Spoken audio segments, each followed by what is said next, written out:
G Sudhakaran അമ്പലപ്പുഴയിൽ CPM വിമതനായി ജനവിധി തേടുകയാണ്. പിണറായി വിജയന്റെയും കമ്പനിയുടെയും ദുർഭരണത്തിൽ മനം നൊന്നാണ് ജി സുധാകരൻ CPMൽ നിന്ന് പടിയിറങ്ങിയത്. പിന്നാലെയാണ് അമ്പലപ്പുഴയിൽ സുധാകരൻ UDF പിന്തുണയോടെ മത്സരിക്കുന്നത്. സമയം കിട്ടുമ്പോൾ CPMനെ എടുത്തലക്കുവാനും സുധാകരൻ സമയം കണ്ടെത്തുന്നുണ്ട്. ങ്ങളിലൂടെ നടത്തുമ്പോഴാണ് പിന്തുണയുമായി രാജ്യത്തെ ഏറ്റവും പ്രധാനപ്പെട്ട കോൺഗ്രസ് നേതാവ് തന്നെ അമ്പലപ്പുഴയിൽ എത്തുന്നത്. ഇത് ജി സുധാകരന് കോൺഗ്രസ് എത്രമാത്രം പിന്തുണ നൽകുന്നുണ്ടെന്നത് വ്യക്തമാണ്. ജനപ്രിയനായ നേതാവാണ് ജി സുധാകരൻ എന്നാണ് രാഹുൽ ഗാന്ധി പറഞ്ഞത്. ജനങ്ങളുടെ വലിയ പിന്തുണയോടെ സുധാകരൻ നിയമസഭയിൽ എത്തുമെന്നും അദ്ദേഹത്തിന്റെ രോമത്തിൽ പോലും തൊടാൻ സാധിക്കില്ലെന്നും കോൺഗ്രസ് ചൂണ്ടിക്കാട്ടുന്നുണ്ട്. രാഹുലിന്റെ വീഡിയോ ചേർക്കുന്നുണ്ട്, കണ്ടു നോക്കാം. I've spent 22 years in politics. I've been 22 വർഷങ്ങളായി രാഷ്ട്രീയത്തിലുണ്ട്.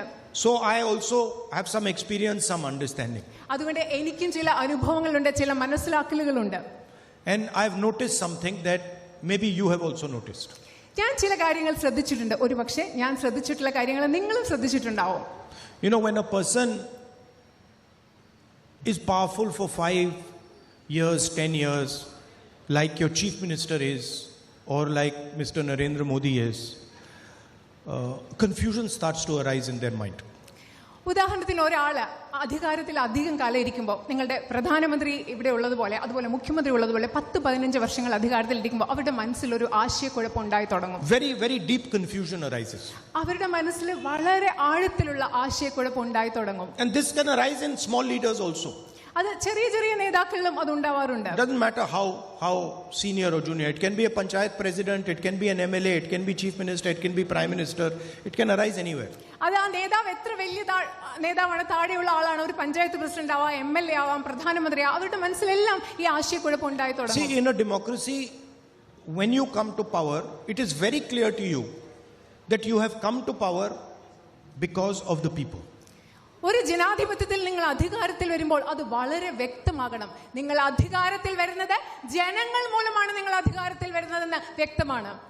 And you think that power lies with the people, and the people give me the responsibility to utilize their power. നമ്മൾ ചിന്തിക്കേണ്ടത്, ഒരു ജനാധിപത്യത്തിൽ അധികാരത്തിൽ വരുമ്പോൾ ജനങ്ങളാണ് എനിക്ക് അധികാരം നൽകിയത്, ജനങ്ങൾ ഈ അധികാരം ഉപയോഗിക്കാനുള്ള ഉത്തരവാദിത്തമാണ് എനിക്ക് നൽകിയത് എന്നാണ് ചിന്തിക്കേണ്ടത്. But suddenly a disease can occur. പക്ഷേ പെട്ടെന്ന് ഒരു അസുഖം ഉണ്ടാവാം. Suddenly these people start to think that power does not reside with the people, power resides with me. It emerges from me. പക്ഷെ പെട്ടെന്ന് ഈ ആളുകൾ ചിന്തിക്കാൻ തുടങ്ങാം, എനിക്കുള്ള അധികാരം ജനങ്ങളിൽ നിലനിൽക്കുന്ന അധികാരമല്ല, ആ അധികാരം എന്നിലുള്ളതാണ്, എന്നിൽ നിലനിൽക്കുന്നതാണെന്ന് അവർ ചിന്തിക്കാൻ തുടങ്ങാം. Person who thinks power comes from the people is humble. ജനങ്ങളിൽ നിന്നാണ് എന്റെ കയ്യിലുള്ള അധികാരം വരുന്നതെന്ന് ചിന്തിക്കുന്ന വ്യക്തി വിനയാന്വിതനായ വ്യക്തിയായിരിക്കും. He is respectful. അദ്ദേഹം ജനങ്ങളെ ബഹുമാനിക്കുന്ന ആളായിരിക്കും. He appreciates people. ജനങ്ങളെ അഭിനന്ദിക്കുന്ന ആളാവും. And he sees people as a partner to him. ആ വ്യക്തി ജനങ്ങളെ കാണുന്നത് തനിക്കൊരു പങ്കാളിയായിട്ടാണ് ആ വ്യക്തി ജനങ്ങളെ. So it doesn't matter if he is talking to a important businessman, or he is talking to a fisherman, or he is talking to a cobbler. He understands that this person is my partner. അങ്ങനെയുള്ള ഒരു നേതാവ് സംസാരിക്കുന്ന ഒരു പക്ഷെ ഒരു വലിയ വ്യവസായിയോടാവട്ടെ, ഒരു കർഷകനോടാവട്ടെ, ഒരു ചെരുപ്പ് കുത്തുന്ന ജോലി ചെയ്യുന്ന ഒരാളാവട്ടെ, ആ വ്യക്തി മനസ്സിലാക്കുന്നത് ഞാൻ സംസാരിക്കുന്ന ആൾ എന്റെ പങ്കാളിയാണെന്നാണ് ആ വ്യക്തി കരുതുന്നത്. But when a person thinks that power comes from me, you see, because after some time the people around him keep telling him that power comes from you, power comes from you, power comes from you, suddenly he starts to believe it. എന്താണെന്നറിയോ, പക്ഷെ ഒരാൾ ചിന്തിക്കുകയാണ് ഈ അധികാരം എന്നിൽ നിന്നാണ് വരുന്നത്. കുറച്ച് സമയം കഴിയുമ്പോൾ അദ്ദേഹത്തിന്റെ ചുറ്റുമുള്ള ആളുകൾ അദ്ദേഹത്തോട് പറഞ്ഞുകൊണ്ടേയിരിക്കും, നിങ്ങളിൽ നിന്നാണ് അധികാരം വരുന്നത്, നിങ്ങളിൽ നിന്നാണ് അധികാരം വരുന്നത് പറയുമ്പോൾ ആ വ്യക്തി അങ്ങനെ തന്നെ വിശ്വസിക്കാൻ തുടങ്ങും. Then arrogance starts to come inside that person.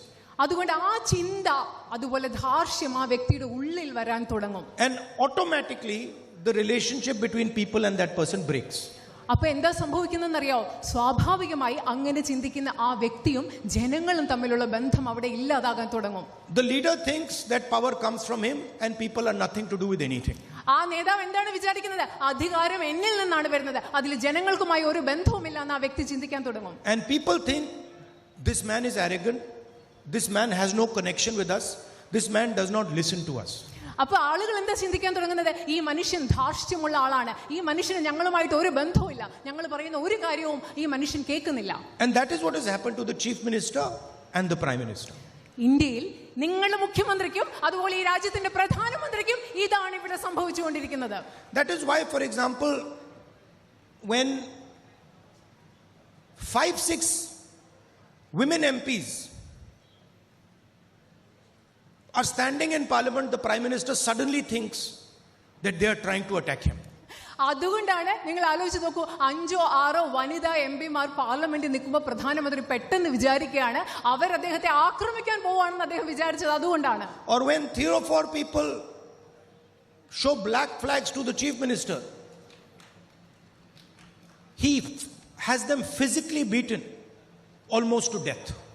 നിങ്ങൾക്കറിയോ, അതുകൊണ്ടാണ് ഏകദേശം 3-4 ആളുകൾ മുഖ്യമന്ത്രിയെ കരിങ്കൊടി കാണിച്ചപ്പോ അവരെ മർദ്ദിച്ച് അവരെ മരണം വരെ എത്തിക്കുന്ന ആ അവസ്ഥയിലേക്ക് അതുകൊണ്ട് എത്തിച്ചത്. Instead of saying, okay, these people don't agree with me, they're showing me black flags, so what? Let them show me black flags.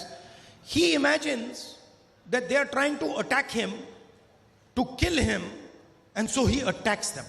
നിങ്ങൾക്കറിയോ, അവര് 3-4 പേര് കരിങ്കൊടി കാണിക്കുമ്പോൾ അതെന്താ കാര്യമില്ല, അവർക്ക് എന്നോട് വിയോജിപ്പുണ്ട്, സാരമില്ല, അവർ കരിങ്കൊടി കാണിച്ചിട്ട് പോകട്ടെ എന്ന് ചിന്തിക്കുന്നതിന് പോലെ അദ്ദേഹം എന്താ ചിന്തിക്കുന്നത്? അവരെന്നെ കൊല്ലാൻ വരികയാണ്, അവരെന്നെ ആക്രമിക്കാൻ വരികയാണ്, അതുകൊണ്ട് അവരെ തിരിച്ചാക്രമിക്കണം എന്നാണ് അദ്ദേഹം ചിന്തിച്ചത്. And both these are examples of people who have become drunk on power.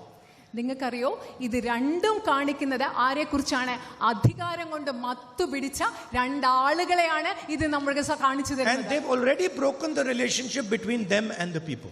അവരിപ്പോ തന്നെ അവരും ജനങ്ങളും തമ്മിലുള്ള ബന്ധം അവരില്ലാതാക്കിയിട്ടുണ്ട്.